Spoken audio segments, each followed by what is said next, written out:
We're here with Jim and Janel Brown, owners of Brown's Gym, and as you guys know, this year has been tough for so many businesses. We had the first shutdown in March, got through it, we came back, everybody was super excited to see each other, get back to working out again, and then we got hit again a couple weeks ago with another shutdown. I wanted to do something to help them out. We started a GoFundMe, and at the time we saw Barstool Sports was running the fund. We thought it was just for restaurants, just for bars, and then when we saw that it was opening up to other businesses, we said, especially myself, I gotta to get with them to have a video to tell their story. Jim was on the news, and that night after seeing him on the news is really when we got the ball in motion. And I would see everybody in here, and my biggest fear was just thinking that anytime I knew that something was going on in my life, that those doors were going to be open, and to have that thought that that might not be the case really scared me, upset me. And you see the people here, whether they're with their father and son, and knowing that that might not take place, we said we got to do something, and they're going to tell their story now. You never get to hear that from the customer side of it, so that's I'm always looking at it from the business owner side of it, and I don't get to hear that part. That was interesting. Thank you. So my wife and I have been in business. We started Brown's Gym 28 years ago. When we first started this, we didn't have any employees. I was working a 7-day swing shift at Procter & Gamble and working the gym at the same time. Slept a couple hours every couple of days. We're that typical mom and pop American dream, business that everybody hopes to do someday. And over the years we've given every part of ourselves to making this work. And in 2020, as it's coming in, like we can see it starting to get rough, and we stopped taking paychecks in January because we could see that the COVID was starting to hurt the business already. We literally haven't had a paycheck since January 15th of 2020. We could see the handwriting on the wall with what was going on in March, and then March 16th when we got the orders to close down. We followed the governor's orders. We did what they asked us to do. And in the beginning, they told us we were going to close 2 weeks, and of course that turned into 3.5 months. And then we had to borrow money. Yeah. Because of Pennsylvania Consumer Protection Act laws, we were unable to charge customers at all during that closure time. So we had no income coming in at all to pay the bills, pay our loans. Yeah, rents are still due, payments are still due, utilities, all that stuff are still due. Payrolls are still due. So it made for a very rough time. Long story short, we ended up using up our entire retirement funds to cover all that stuff to get through there. We ended up borrowing another $200,000 to pay the rest of the stuff off that was for bills that we were behind on when we went to open. By June, when we were getting ready to open, we could see what the CDC guidelines were going to be required for us to open.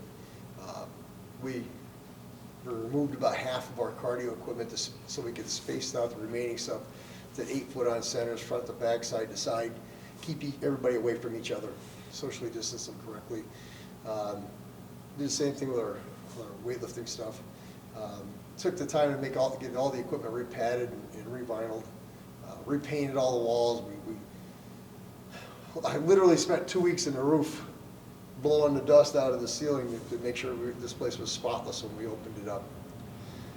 So we got opened up in June, and then they saddled us with a 50% occupancy level, which was okay because that's about all that came back from the memberships we closed. We only came back to about 50%.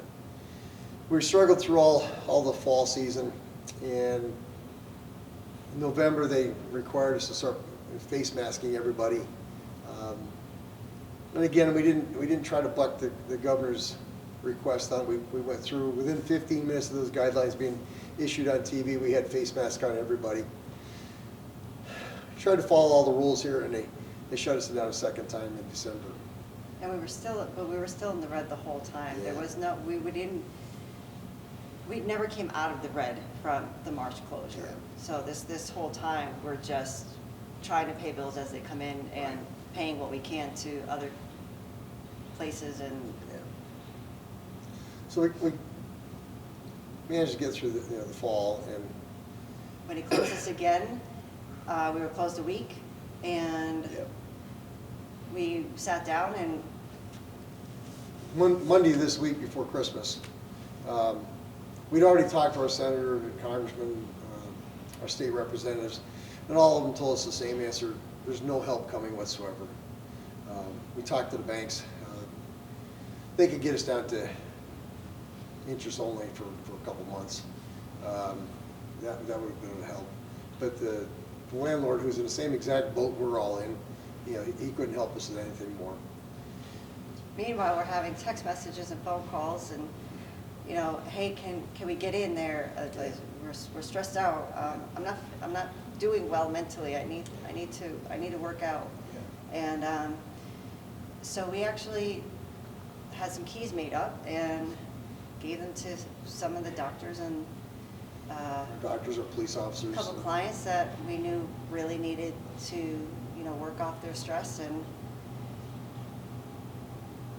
then we just. We weren't supposed to be doing that. Yeah, well, it just got to the point where We had too many to. people needed to be open, and Yeah. so we We were have- gonna be closed forever, or we were gonna open our doors. Right.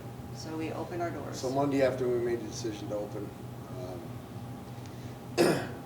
Our intent was not to defy our governor, but, we didn't have any other choice. It was either go bankrupt or open the doors at that moment. We chose, we wanted to be able to fight harder and keep it open. So we chose to open. Within 15 minutes of us sending out an email to everybody that we were going to open, somebody had already turned us into to the police. They forwarded our email straight to the police on it. They forwarded our email to the newspaper. So that part's not been fun, but The governor closed us during, the time when we sell gift certificates and, people are getting ready to, get in shape for the new year, and that's where, the majority of our income would come from. That would get us into the summer, and we didn't have that this year. There was no gift certificates. There's no money coming in. December's our gift certificate month, and January is our New Year's resolution month, and we weren't going to have either one if we didn't get our butts open now. So we did. But this week here, I have to say that it's been probably the most stressful week of our lives. Easily could call it to be one of the worst week of our lives. The outreach from the community and from the members, frankly, probably been one of the best weeks. Can't even say it. Probably one of the best weeks we've ever experienced.